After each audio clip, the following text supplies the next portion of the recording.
Tonight, we report on why a man who threatened a school will undergo a mental health evaluation, and a second suspect is charged in a drive-by shooting in Warden. What's happening in sports, Bob? The Running Vikes placed third at the NWAC Men's Championships, and the Moses Lake boys soccer team splits games on the pitch. Here's a quick glance at our Weather Center forecast. Castling here at the Weather Center. Showers and mountain snow along western parts of our state. Dry conditions are expected for Tuesday into Wednesday. I'll have more details for you very soon. I'm Amber Jenks, and we have all this and much more on iFIBER 1 News. From the iFIBER 1 HD studio here in the heart of the Columbia Basin, this is iFIBER 1 News. Your #1 source for local news, sports headlines, and our very own Weather Center forecast covering the entire Columbia Basin. This is iFIBER 1 News, and it starts now.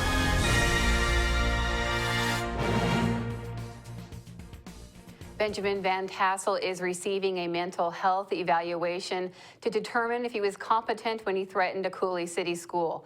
Van Tassel, a 39-year-old Flagstaff, Arizona resident, is charged with threats to bomb or injure property and attempting to elude a pursuing police vehicle. His attorney, Rafael Gonzalez, asked for Van Tassel to be screened by mental health professionals at Eastern State Hospital. The case is on hold until the professionals determine whether he was competent at the time of the threats. Van Tassel allegedly called KHQ News on March 2nd and told an employee he had guns and explosives. He reportedly told the news employee he was suicidal and the state screwed him over. The defendant reportedly said, "I might even go to my daughter's school and shoot it up," according to court records. His daughter attends school in Coulee City. The Multi-Agency Communication Center in Grant County was notified, and Moses Lake, Ephrata, Soap Lake, and Wilson Creek school districts went into lockdown statuses. Coulee City schools were closed for the day. He was arrested without anyone being injured. The annual BZ Burn mountain bike race in Ephrata is just a few weeks away, and people wanting to race still have time to register. Reporter Joe Utter has the details. People still have time to register for the annual Beasley Burn mountain bike race. The 10th annual race starts at 10 a.m. on April 2nd at Lions Park in Ephrata along Parkway Boulevard. According to organizers, racers are competing in 3 categories on the 7.3-mile course, featuring rocks, single-track trails, and climbs. Category 3 is for racers completing 1 lap, and they start at 10 a.m. Category 2 is for racers completing 2 laps, and they start at 11 a.m. And Category 1 is for people completing 3 laps, and they start at 12:30 p.m. Also featured during the event is a free race for kids, a prize giveaway, and a barbecue after the race at 3 p.m. People can pre-register for $35 until March 31st. The cost on the day of registration is $45 per person.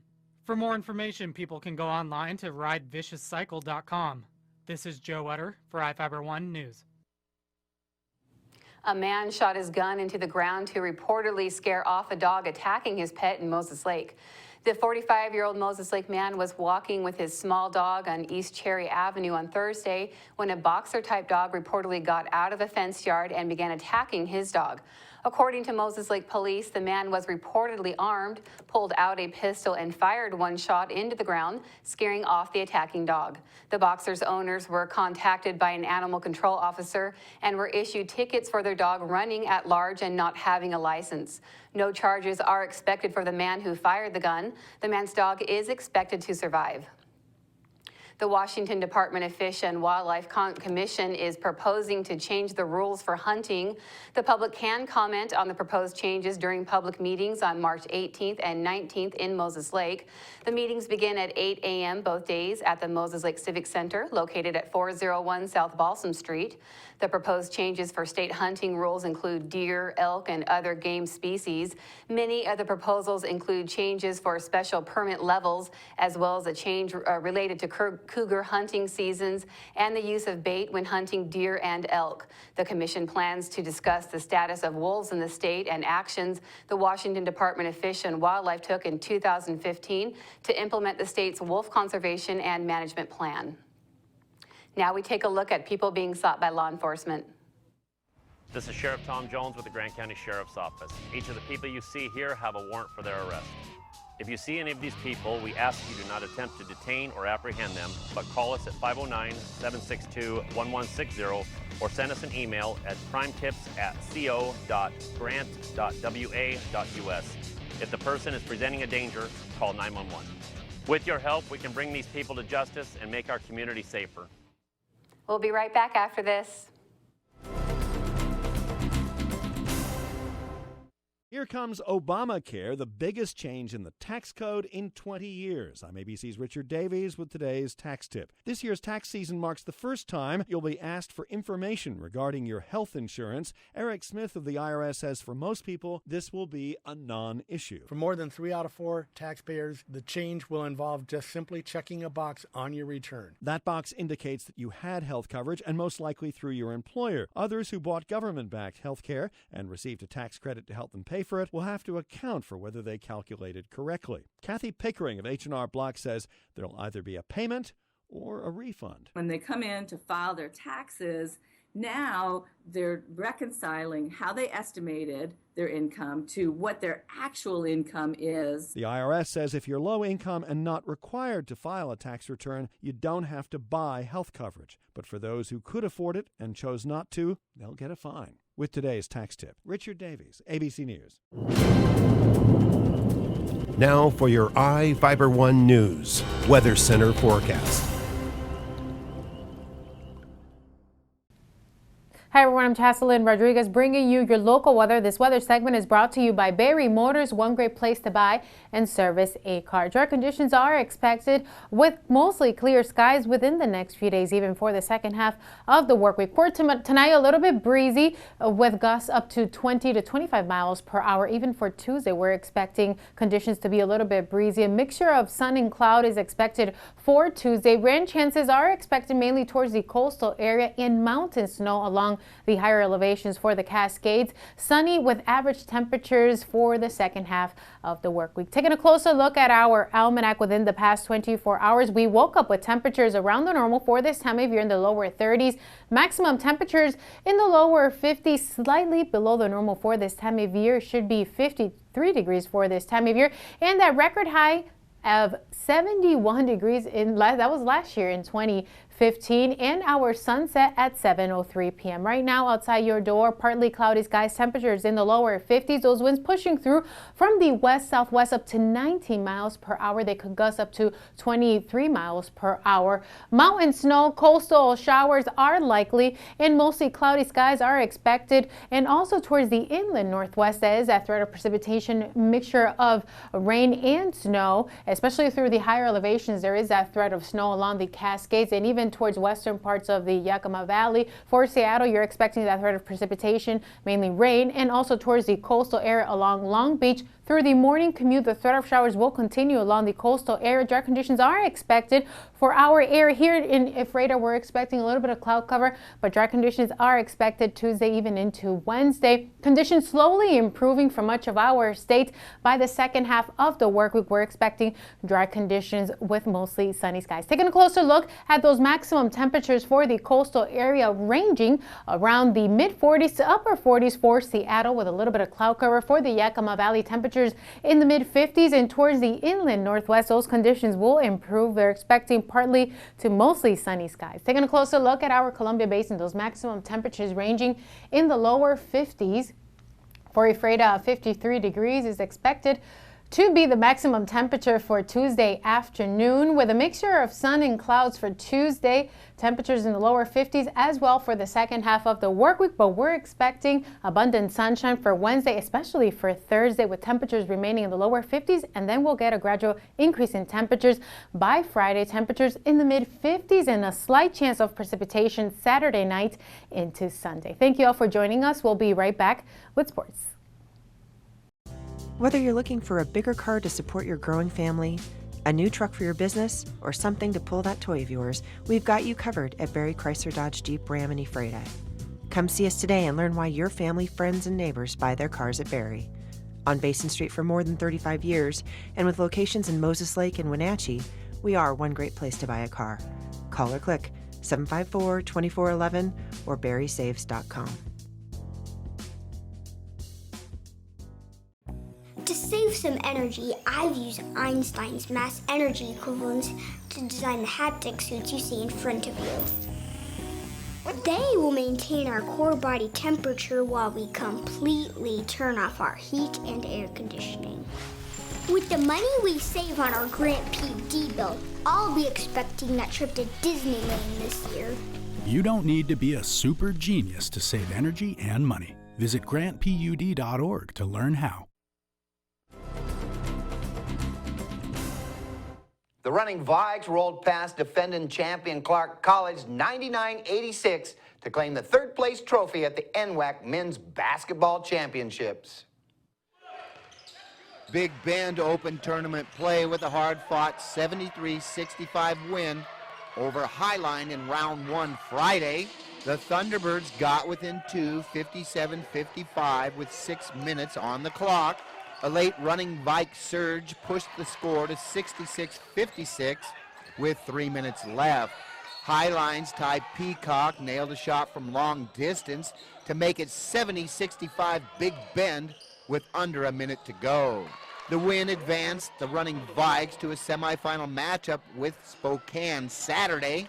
Big Bend beat the Sasquatch twice during the regular season, but it was Spokane taking the game that counted most, 77-66. The loss dropped the running Vikes to a third-place consolation game with Clark College Sunday. This one was all Big Bend. The Penguins sank the opening bucket. It was their only lead of the contest as the running Vikes refused to go out on a losing note. Moga Ledoux and Riker Pierce led a balanced Big Bend attack that had 5 players score in double figures. Ledoux drained 27 points, Pierce added 19, J.J. Eli knocked down 17, A.J. Miles and Connor Meyerhofer finished with 11 each. The Chiefs season got underway on a blustery weekend that saw one game rained out and the other a one-sided affair. Moses Lake softball went 0-1-1 over the weekend on the diamond in non-league action. The Chiefs tied University 4-4 in Spokane Friday in a game that was called due to rain in the 5th inning. Moses Lake then hosted Enumclaw Saturday, but dropped a lopsided 9-3 ball game to the Hornets. Enumclaw broke a scoreless tie with a 4-run third inning, 2 of which were unearned. The Chiefs struggled at the plate with just 3 hits and 12 strikeouts in the contest. Moses Lake avoided the shutout on a Marnie Skinner 2-run triple in the 6th.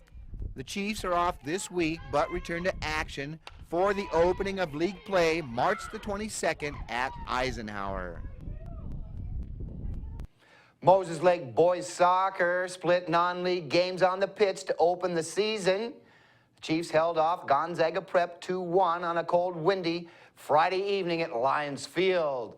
The Bullpups struck first on a backside goal approximately 15 minutes into the fuss. Moses Lake answered on a free kick from Tanner Hassey, who rocketed a shot past the Prep keeper to level it 1-1. The Chiefs got the game winner on a free kick off a set piece from Tyrell Garza 10 minutes into the second half of action. Moses Lake hit the road to Spokane Saturday to match up with Ferris High School. This one was all Saxons, who picked up a 3-1 win in the freezing rain. Andrew Frucci's hat trick was all the scoring Ferris got, but it was more than enough to record the W. Tyler Mullen got the lone goal for the Chiefs, who got a shot over an outstretched hands of the 6'5" Ferris keeper. Moses Lake is back on the pitch at Lions Field Tuesday when Lewis and Clark comes to town. We'll be back after this commercial break.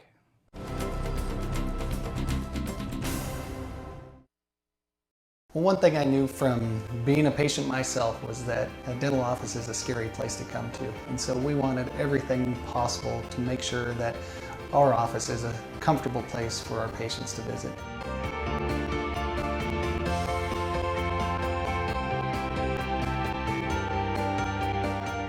The patients that I have, my clients, have made me a part of this community, and we want to give back in every way possible. You don't have to drive to Seattle for exceptional cancer care. Confluence Health's cancer program delivers world-class care close to home. We have a highly experienced oncology team in a state-of-the-art facility, and we're a member of the Seattle Cancer Care Alliance, which gives our patients access to world-renowned therapies developed at Fred Hutchinson, the University of Washington Medicine, and Seattle Children's. Together with the SCCA, we're delivering world-class cancer care close to home.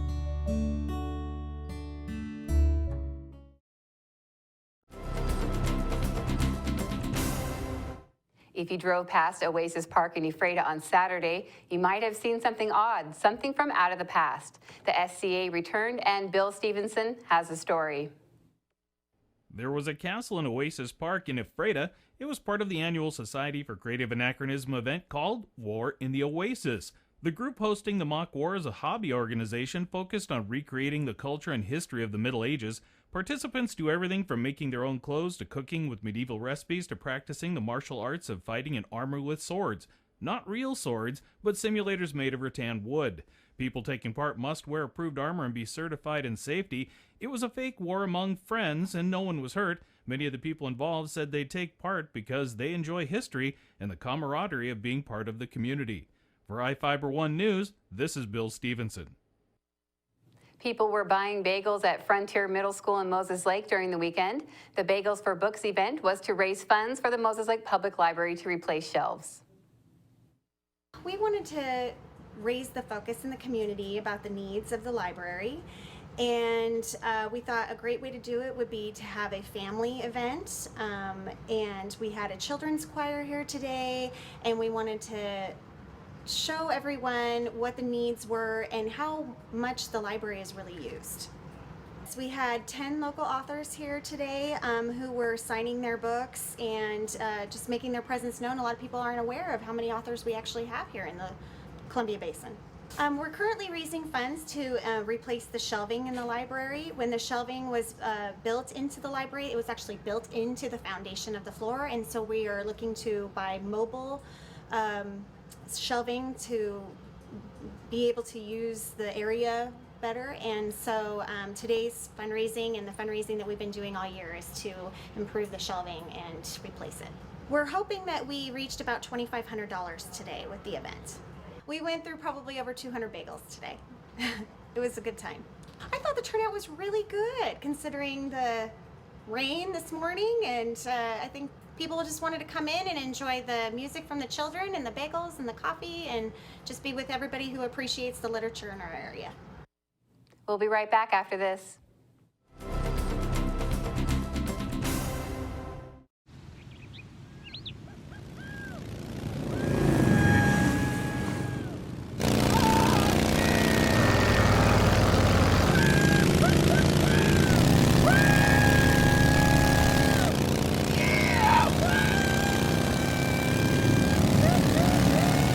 Experience speed like never before when you connect to Grant PUD's high-speed network. Visit grantpud.org to learn more.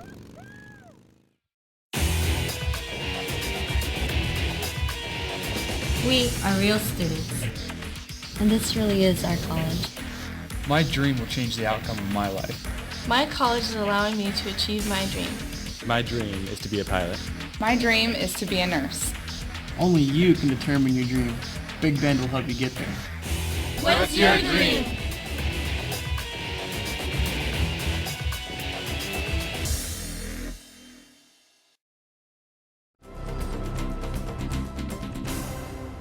Welcome back. Prosecutors charged a second man in an alleged gang-related drive-by shooting in Warden.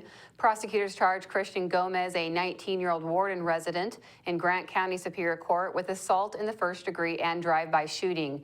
His co-defendant, Stephen Pernita, a 23-year-old Warden resident, is charged with rendering criminal assistance in the first degree.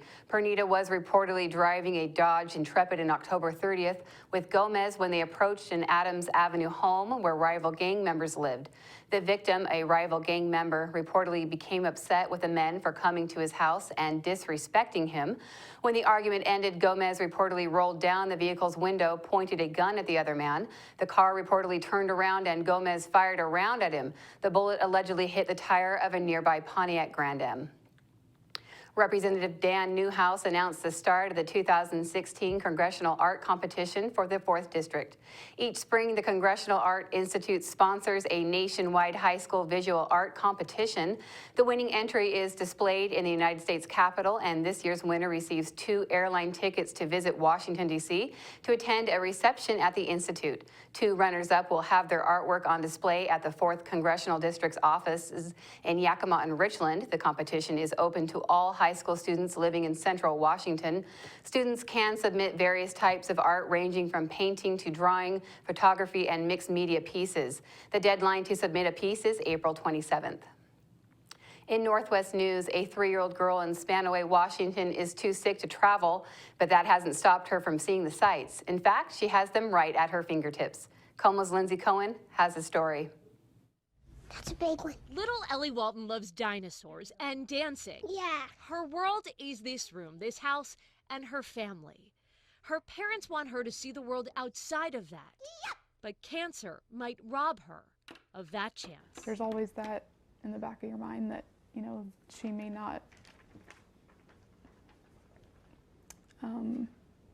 So. Ellie was just 4 months old when her mother noticed a lump on her head. Doctors would later diagnose her with a rare form of brain cancer. Does this hurt? Does it hurt? You sure? No. Despite 17 surgeries and 5 tumor removals, last June, it grew again. What the state calls terminal cancer. Yeah. For so many of us, cancer is a thief. It steals years and people and hearts and minds. In my postcard.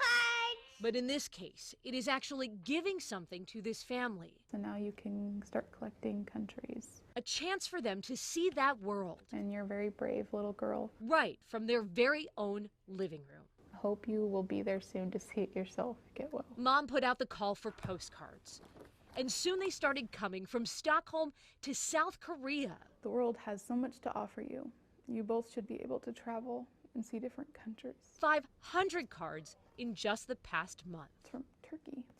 Ellie might not ever make it to Turkey or Tahiti, the world her parents always wanted her to see. But this way, the world is coming to their mailbox, thanks to some strangers touched by the spirit of a brave little fighter. In Spanaway, Lindsay Cohen, Como News. That's going to do it here for us at iFIBER 1 News. We want to thank you for watching, and we'll see you again tomorrow.